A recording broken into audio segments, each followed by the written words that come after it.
Capítulo 13.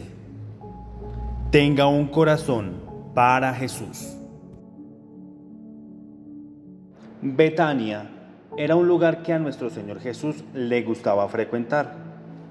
Se sentía muy cómodo en Betania, donde podía estar entre sus amigos más cercanos, Marta, María y Lázaro. Betania era un hogar lejos del hogar para nuestro Señor. Allí, sus amigos le querían, le honraban y valoraban verdaderamente su presencia. Por su parte, él valoraba mucho su compañía y siempre se sentía cómodo y relajado con ellos. Fue también en Betania donde nuestro Señor ascendió al cielo. Véase Lucas 24, 50 al 51. 6 días antes de entregarse para ser crucificado, él reunió a sus amigos en Betania, que estaba a unas 2 millas, unos 3 kilómetros de distancia de Jerusalén. Ellos habían preparado una fiesta en su honor, pero su reunión se vio ensombrecida por la Pascua, que estaba a menos de una semana. Sus amigos entendían hasta cierto grado lo que el Señor tenía intención de hacer, y sus corazones se sentían cargados porque se preocupaban profundamente por Él. Mientras nuestro Señor Jesús estaba comiendo, María llevó un jarro de perfume de nardo, un aceite fragante muy costoso, tan costoso de hecho que equivalía al salario de todo un año. Pero María no pensó en las horas que le había costado ganarse el aceite cuando agarró el jarro en sus manos. Era Jesús, era su Señor. Ella había llegado preparada para adorar a Jesús y su corazón rebosaba de un amor que no podía expresarse con palabras a medida que se acercaba a Él. Gratitud y adoración se acumulaban en su interior, mientras se arrodillaba silenciosamente a su lado. Sin ahorrar ni una gota de su exquisito tributo, ella ungió los pies del Señor y los secó con su cabello. Y toda la casa fue llena de la opulenta fragancia de su adoración a nuestro Señor Jesucristo. Al ser testigo de este gesto extravagante, uno de los discípulos de Jesús, Judas Iscariote, se indignó. Con duras críticas a María, demandó: ¿por qué no fue este perfume vendido por 300 denarios y dado a los pobres? Juan 12, del 1 al 5. Observó que con solamente una mirada al jarro del precioso nardo, Judas fue capaz de pensar en una evaluación precisa de su valor comercial. Este hombre tenía una agudeza para los negocios y supo al instante que ese perfume valía 300 denarios. La triste realidad es esta: Judas pudo decir cuál era el valor del perfume enseguida, pero no pudo ver el valor de nuestro Señor Jesús. Revelando el valor de Jesús. Muchas personas en el mundo actualmente saben el valor de las propiedades inmobiliarias, el valor de los productos y el valor de empresas públicas en el mercado de valores, pero no saben el valor de Jesús. Estoy muy contento de que usted aprecie el valor de nuestro Señor Jesús, razón por la cual está tomando tiempo para leer este libro que habla de la persona de Jesús. La revolución de la gracia se trata de revelar el valor de Jesús.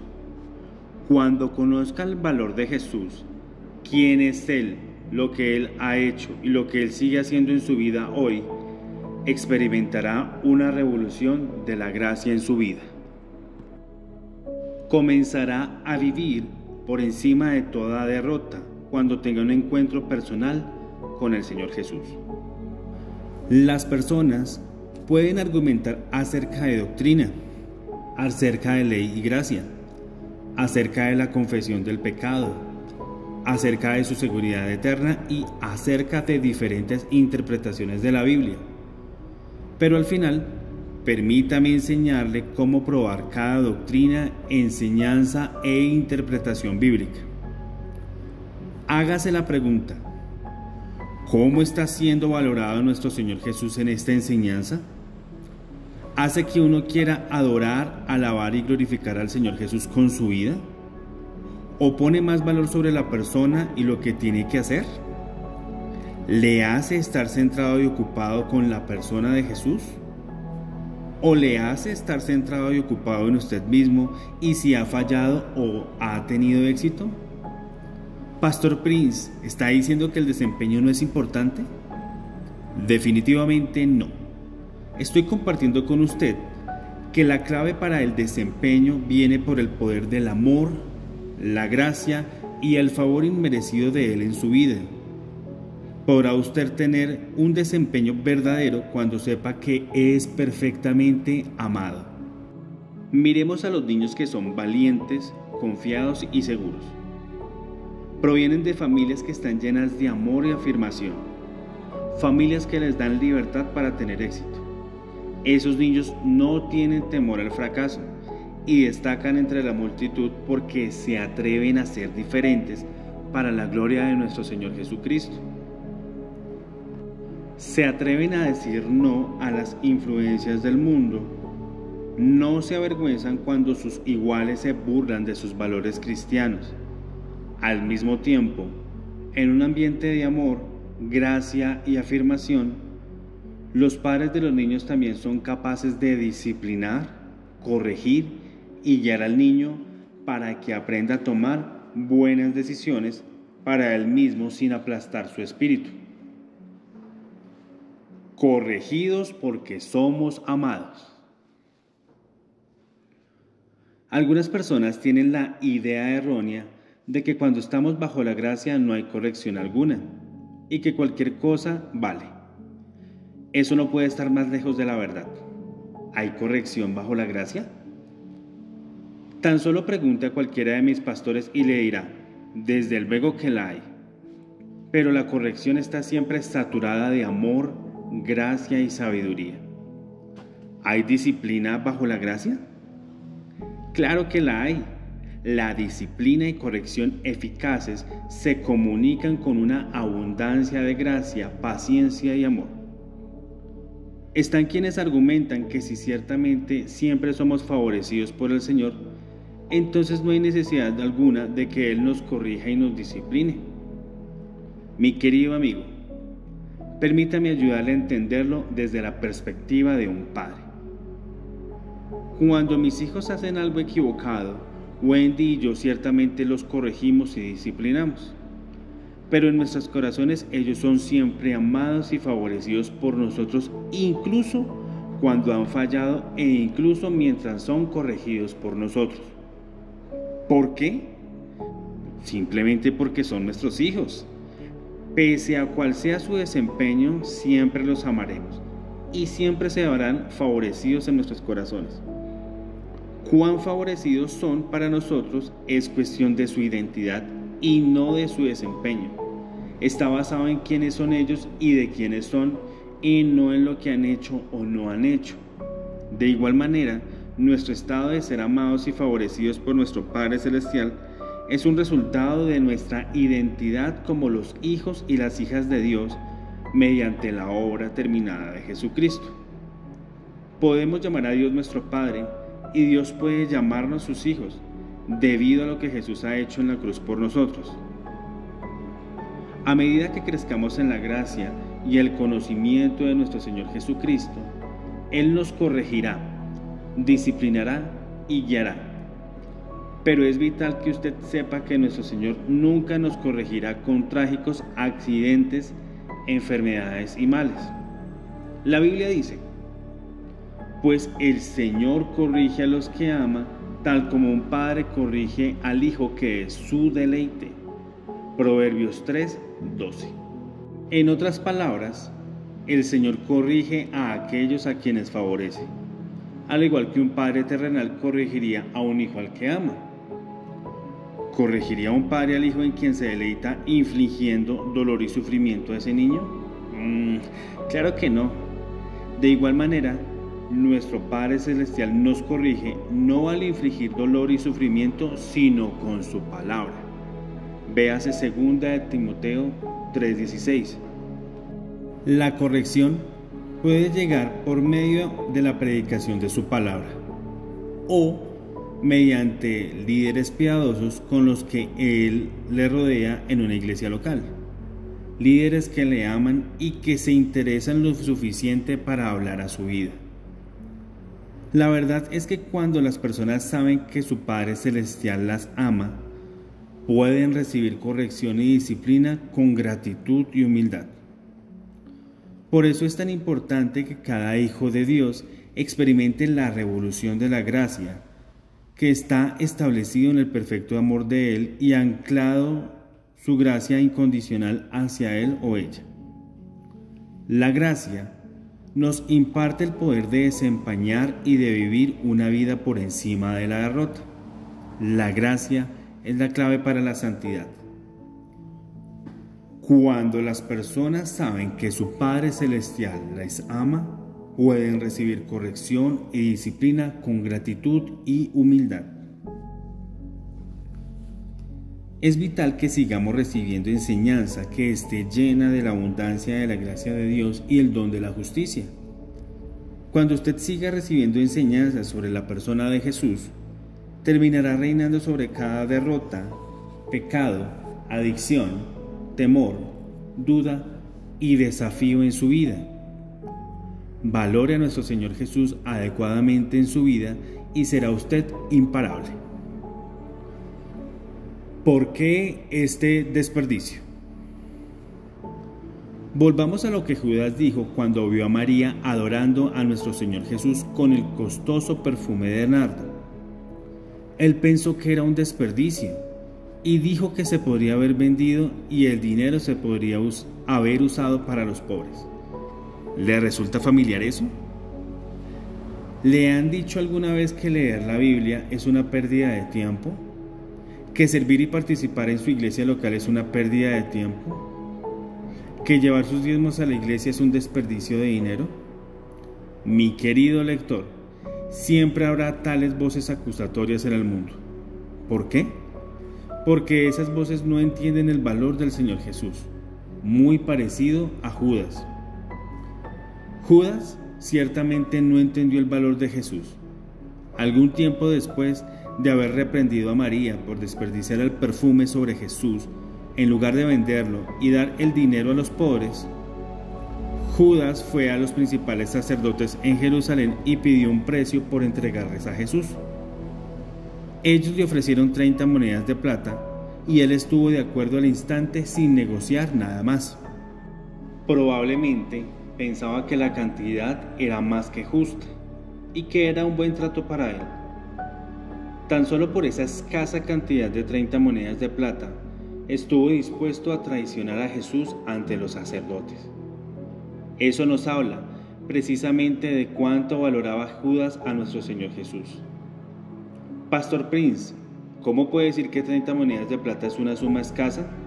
Sería mucho dinero según los precios actuales. Bien, quizás se podrían comprar muchas cosas actualmente con 30 monedas de plata, pero la persona de Jesús no tiene precio. María entendía de manera implícita en el valor de nuestro Señor, debido a que estimaba mucho a Jesús. Ungirlo con la posesión más valiosa era sencillamente una representación externa de lo mucho que ella amaba, valoraba y apreciaba a nuestro Señor Jesús interiormente. Lo que Judas Iscariote consideró un desperdicio, María lo consideró adoración. ¿Sabe cuáles fueron las últimas palabras registradas de Judas Iscariote? Él tomó las 30 monedas de plata, las lanzó a los principales sacerdotes y gritó con desesperación: «He traicionado sangre inocente». Entonces salió y se suicidó colgándose de un árbol. Fue un final muy triste y trágico para alguien que no valoró la persona de Jesús. La verdad, es que Judas Iscariote no tenía que colgarse de ese árbol. Nuestro Señor Jesús iba de camino a ser colgado en otro árbol, la cruz, por los pecados de todo el mundo, para que todo aquel que en Él cree no se pierda, mas tenga vida eterna. Juan 3:16. Judas Iscariote no creía en Jesús, no nació de nuevo y ciertamente no valoró la obra de nuestro Señor Jesús. Rechazó al Señor y su culpabilidad le condujo a ahorcarse. Es triste ver que hay muchas personas en la actualidad que se castigan a sí mismas por sus propios pecados. Viven en culpabilidad y condenación perpetuas, castigándose y sujetándose a una conducta autodestructiva. Para anestesiar las voces de acusación en su propia conciencia, muchos llegan a estar esclavizados por el alcohol, las drogas y todo tipo de consumo de sustancias debilitantes. Terminan viviendo en un estado de constante temor, ansiedad, ataques, falta de sueño y enfermedades psicosomáticas. Amigo, esa no es la vida abundante que Jesús vino a darnos. Él vino para que usted pudiera tener vida y tenerla en abundancia. Es mi oración que a medida que lea estas páginas, valore usted a Jesús y todo lo que Él ha sacrificado en la cruz por su perdón, su liberación, su redención y su libertad. Puede dejar de castigarse a usted mismo en este momento, recibiendo la verdad de que Jesús tomó su castigo cuando estuvo en su lugar en la cruz. Nuestro Señor fue castigado en la cruz para que usted pueda ser sanado y restaurado completamente, cuerpo, alma y espíritu. Puede dejar de castigarse a usted mismo en este momento, recibiendo la verdad de que Jesús tomó su castigo cuando estuvo en su lugar en la cruz. Permítame compartir con usted un testimonio realmente precioso que recibí de Garrett, que vive en Sudáfrica. Incapaz de encontrar una salida de una espiral descendente de adicción y desesperación, Garrett llegó a odiarse a sí mismo hasta el punto de intentar suicidarse. Sea bendecido al leer cómo su encuentro con Jesús y su increíble gracia dieron un giro completo a su vida. Batallé contra la depresión y la desesperación por años, lo cual me condujo por un camino de autodestrucción. Durante ese periodo perdí mucho en mi vida, incluso las personas a las que quería me abandonaron. Perdido y confundido, iba de un lugar a otro, intentando tener una vida mejor para mí, pero nada funcionó. Me casé por vanidad, no por amor. Pero del matrimonio vino un hijo a quien amo más que a la vida misma. Sin embargo, debido a mi felicidad y a mis malas decisiones, me encontré en un mundo de adicción a las drogas y consumo de alcohol. Como resultado, perdí mi trabajo, a mi esposa y a mi querido hijo. Tuve que viajar desde Irlanda a Sudáfrica para ver a mi hijo. Me las arreglé para encontrar un empleo, pero las drogas, el alcohol y la desesperación eran más fuertes que mi capacidad para arreglar las cosas de nuevo. Era un esclavo de mi situación, viviendo solo, sintiéndome solo y aborreciendo en lo que me había convertido. Mi mente acudió al suicidio, pero también fracasé en ese intento. Entonces, conocí a una señora llamada Linda que me ayudó a ponerme de pie.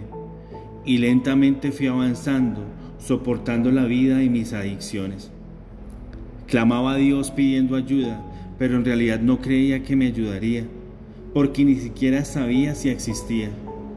Sin embargo, seguía mirando hacia arriba y pidiendo. Mi relación con Linda iba muy mal y parecía como si fuéramos a ir por caminos separados.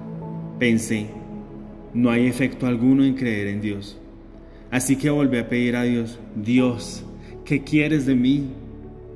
¿Qué es lo que tengo que hacer? ¿En dónde estás? ¿Estoy siendo castigado por mi modo de...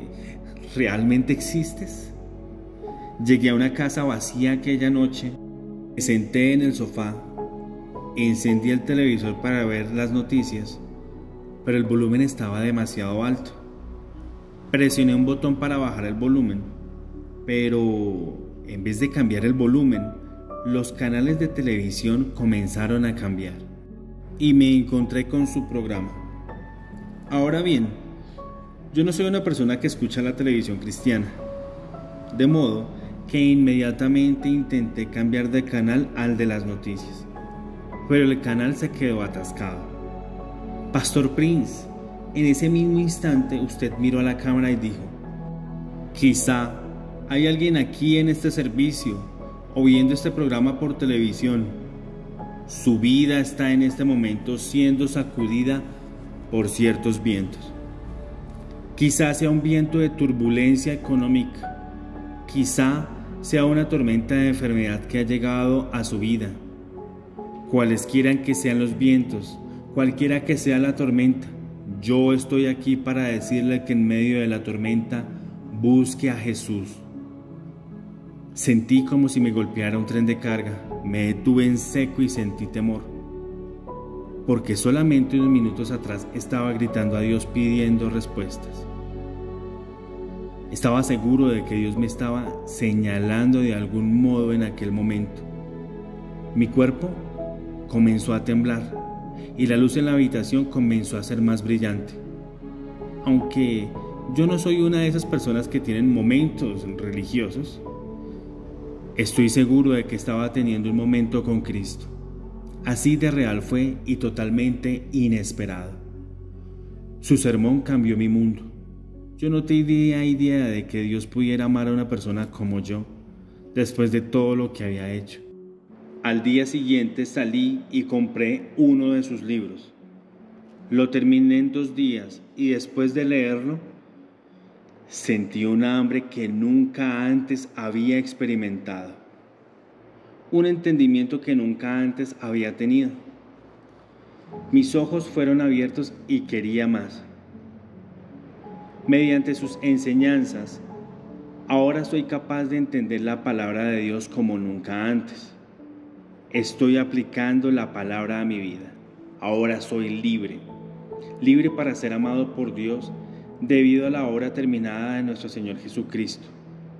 Soy libre para tener esperanza, libre para recibir y libre para acudir a Jesús incluso cuando fallo.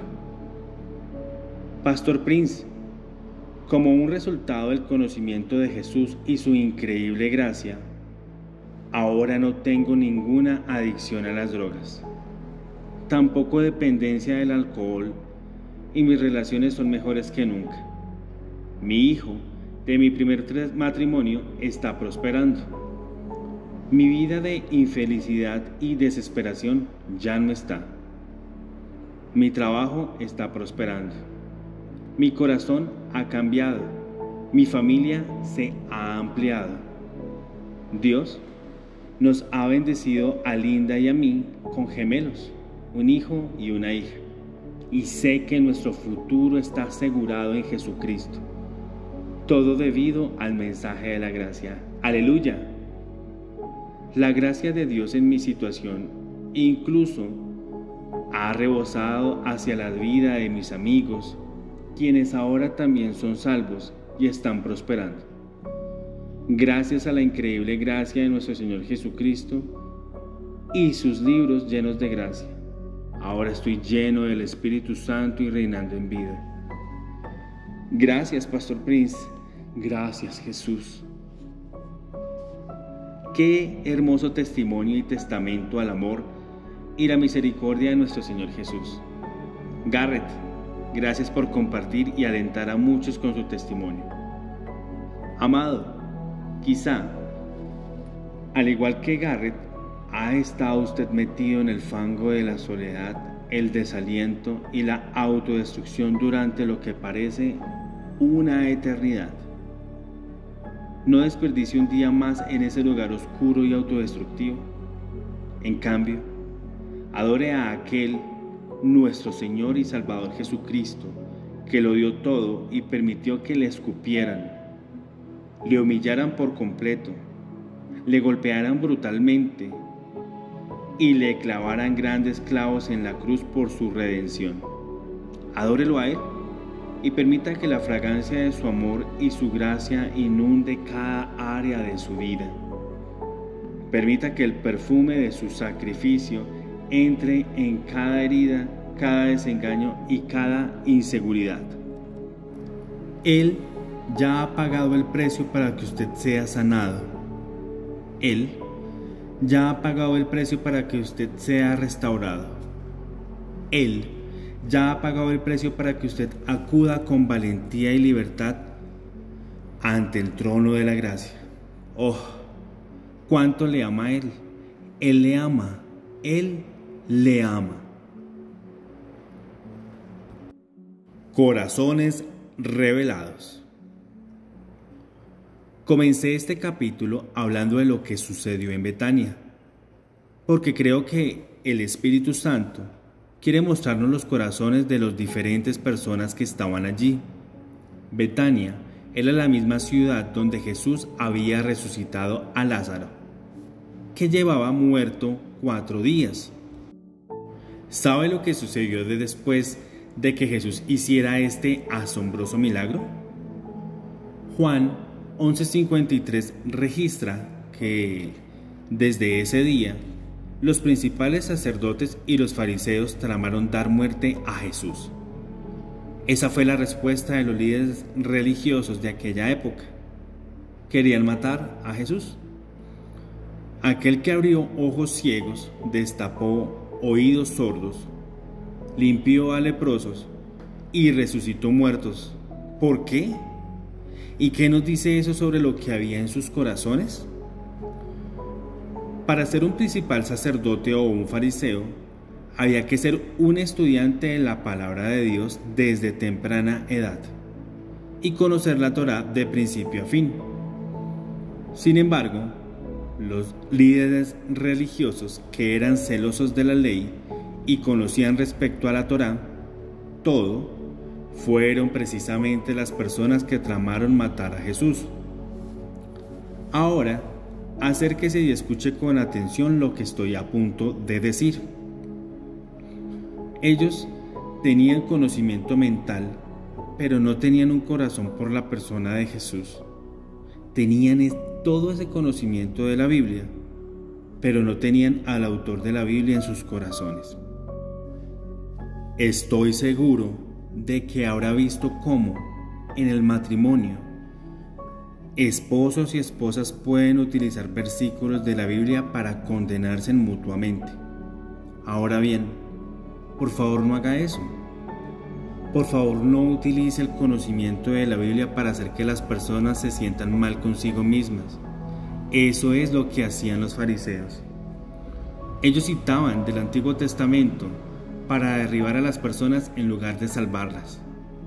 Quisieron apedrear a la mujer agarrada en el acto de adulterio, citando la ley de Moisés. Pero Jesús la salvó, invitando a cualquiera que no tuviera pecado a que lanzara la primera piedra.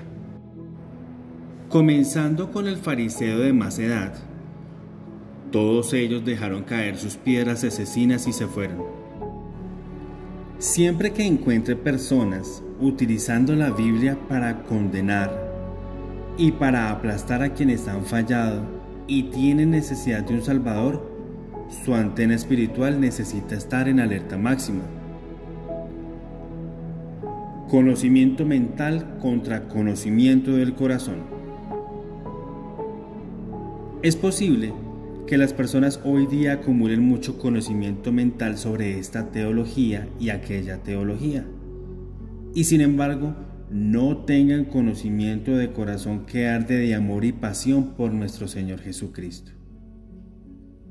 Es posible enriquecer su mente o estudiar acerca de esta interpretación y aquella interpretación de las Escrituras, y aún así tener un corazón frío como la piedra cuando se trata de una relación íntima y personal con Jesús. Ahora bien, no me malentiendan, no estoy diciendo que no debería adquirir conocimiento de la Biblia.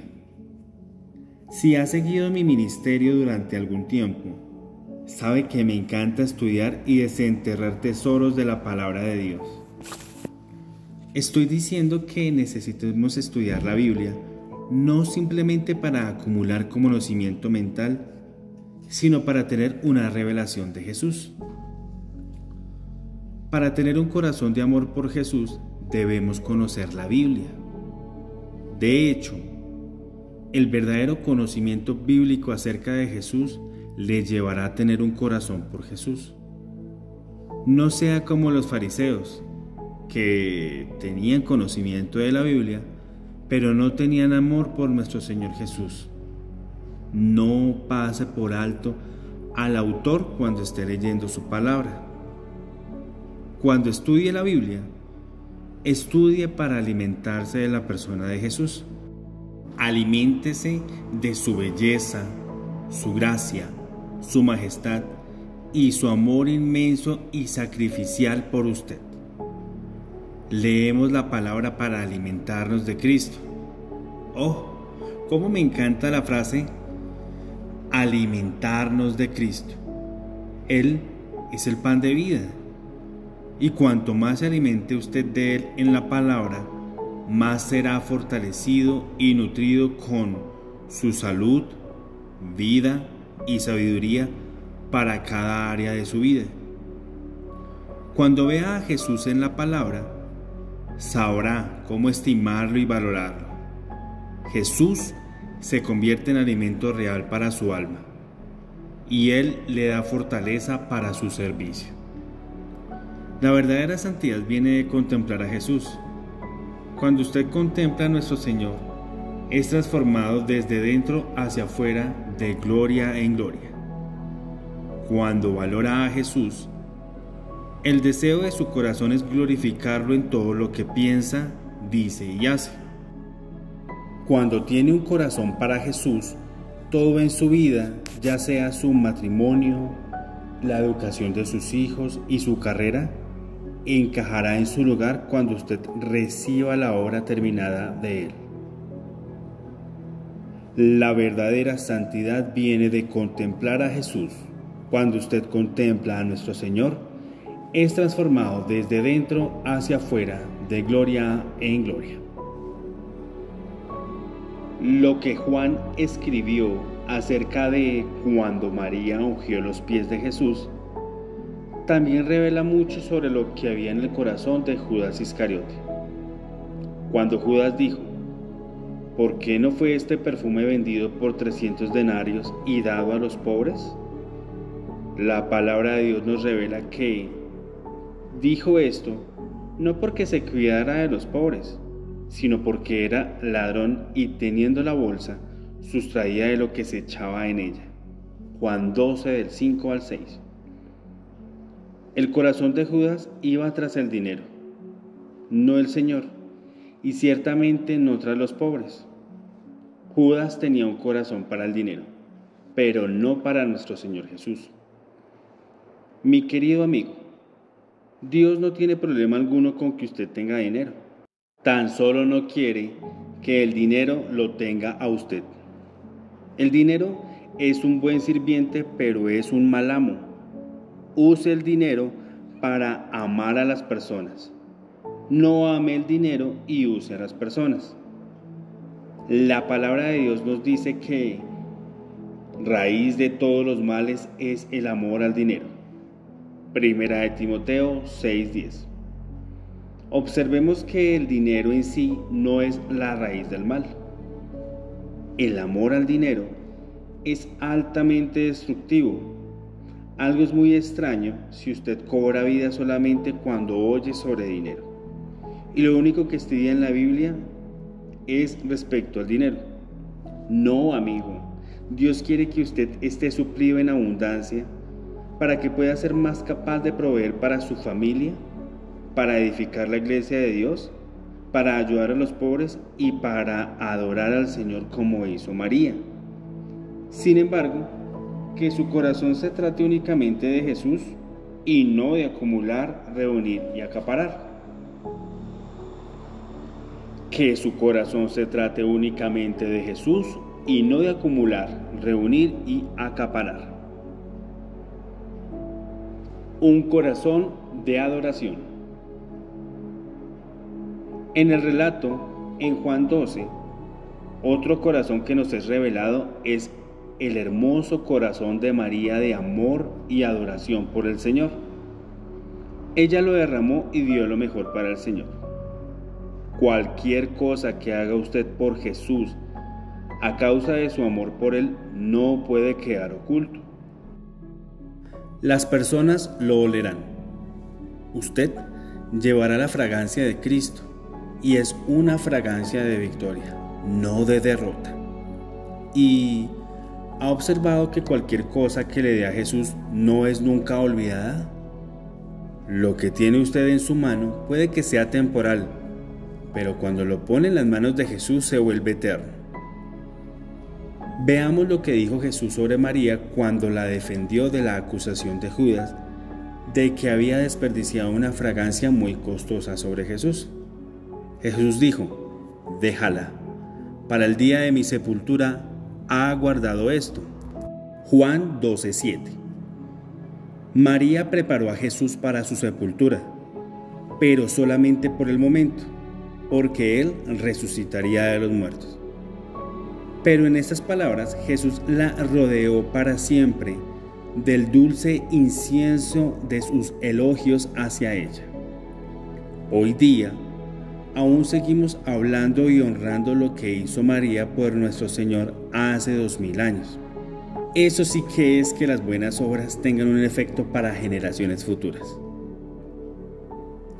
Tenga una revelación de Jesús del tamaño de un toro. Para concluir, permítame compartir con usted algo poderoso. En el Antiguo Testamento, el holocausto tenía 3 tamaños, literalmente grande, medio y pequeño. Véase Levítico 1, del 1 al 17. Los ricos llevaban un toro muy caro. Los que tenían ingresos medios llevaban un cordero, y los pobres llevaban un par de tórtolas o palominos fáciles de obtener. Ahora bien, aunque las ofrendas diferían en tamaño, en términos de valor para Dios todas ellas eran iguales y aceptables ante Él, porque todas ellas le recordaban el sacrificio final y perfecto de su Hijo amado. Por lo tanto, ya fuera un toro, un cordero o un par de palominos, eran aceptados y sacrificados, y su sangre era derramada para hacer expiación por los pecados del ofrendante. ¿Cuál es el significado de todo esto? Los 3 sacrificios de animales eran realmente tipologías de nuestra apreciación de Jesús y su obra terminada en la actualidad. Por ejemplo, muchos creyentes tienen una revelación de Jesús del tamaño de un cordero. Saben que Jesús es el Cordero de Dios que ha limpiado sus pecados pasados con su sangre. Están también algunos cristianos que solamente tienen una revelación de Jesús del tamaño de un palomino. Le ven como el Hijo de Dios que descendió del cielo para morir por los pecados de los hombres. Y finalmente, hay creyentes que tienen una revelación de Jesús y de su sangre limpiadora del tamaño de un toro. Así, como el toro era el más caro de los 3 sacrificios, estos creyentes son espiritualmente ricos porque tienen una revelación grande y profunda de Jesús, de su sangre y de que les ha limpiado de todos sus pecados. De igual manera que los 3 sacrificios eran aceptables para el Señor, nosotros como creyentes somos todos aceptados ante sus ojos, independientemente de cuál sea nuestra revelación y cómo valoremos a Jesús. Pero Dios quiere que usted crezca de tener una revelación de su Hijo del tamaño de un palomino a tener una apreciación de Él del tamaño de un toro. ¿Por qué es esto tan importante? Porque todo comienza desde dentro hacia afuera. Esa riqueza espiritual interior se traducirá en beneficios externos de paz, estabilidad, gozo, provisión y victoria. En aquel entonces, cuanto más rico era un individuo, mayor era el tamaño de su ofrenda. Actualmente, cuanto mayor sea su revelación de Jesús, más rico espiritualmente es usted. Mi querido lector, cuando usted estima a Jesús, cuando la adora y le da ofrendas, eso produce transformación duradera no solo en su propia vida. Como hemos visto con María, también tiene un efecto para generaciones y generaciones futuras. El tiempo que usted pasa estudiando la persona de Jesús y adorándole regresará a usted. Experimentará una calidad de vida que estará por encima de su imaginación cuando el Señor Jesús esté en el centro de todo. Y por eso la revolución de la gracia se trata de tener un corazón para Jesús.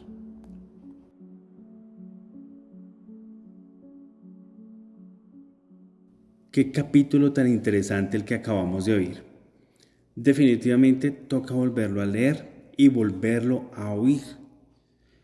Me llamó mucho la atención cuando al principio él hablaba del desempeño. El pastor Prince estaba hablando del desempeño, donde se preguntaba que si el desempeño no era importante. Él decía que no, que porque el verdadero desempeño venía por el poder del amor, la gracia y el favor inmerecido de él. Él decía que miráramos a los niños que eran valientes, confiados y seguros, y que este tipo de niños con estas características pues venían de familias que estaban llenas de amor y afirmación, que eran familias que les dan la libertad para tener éxito. Recuerdo que dice que esos niños no tienen temor al fracaso y se destacan entre todos, porque se atreven a ser diferentes para la gloria de nuestro Señor. Recuerdo que dice que ese tipo de niños se atreven a decir no a las influencias del mundo y que no se avergonzaban cuando las personas similares se burlaban de sus valores cristianos, ¿sí? Porque pues habían crecido en un ambiente lleno de amor, de gracia y afirmación, y que los papás de ellos eran capaces de disciplinar, corregir y guiar al niño de una manera adecuada para que pudiera tomar buenas decisiones, ¿sí? Sin sentirse mal él mismo. Recuerdo entonces que el pastor Prince habla de que es eso, ese amor, esa aceptación que nosotros vemos que Dios nos da, y que eso, el sentirlos amados, valorados, queridos, afirmados por Él, es lo que va a producir en nosotros pues un mejor desempeño. Yo reconozco que durante muchos años, y aún en este momento leyendo este capítulo, y eso que ya lo había leído, mi mente definitivamente como que solo me digo, tengo que volver a leerlo, tengo que volver a escucharlo, porque pues durante muchos años creía lo contrario, ¿no? Primero mi desempeño, ¿sí? Para poder. Pero ahora aquí veo que no, primero es recibir el amor, la aprobación, la aceptación de que quién soy yo para Jesús, y que eso es lo que produce en mí o producirá en nosotros un mejor desempeño, una mejor conducta. Y definitivamente uno a veces piensa que es mi conducta para ganarme ese amor, cariño, ¿sí? Y ver que es al contrario. Me quedo también con las últimas palabras del libro, de este capítulo, que dice que cuando nosotros estimamos a Jesús, le vamos a adorar, le vamos a ofrendar, y que eso es lo que va a producir una transformación duradera, no solo en mi vida, ¿sí? Sino en la vida de muchas personas. Eso es lo que yo quiero. Espero que tú también lo desees, y bueno, los espero en la lectura de nuestro próximo capítulo. Hasta pronto.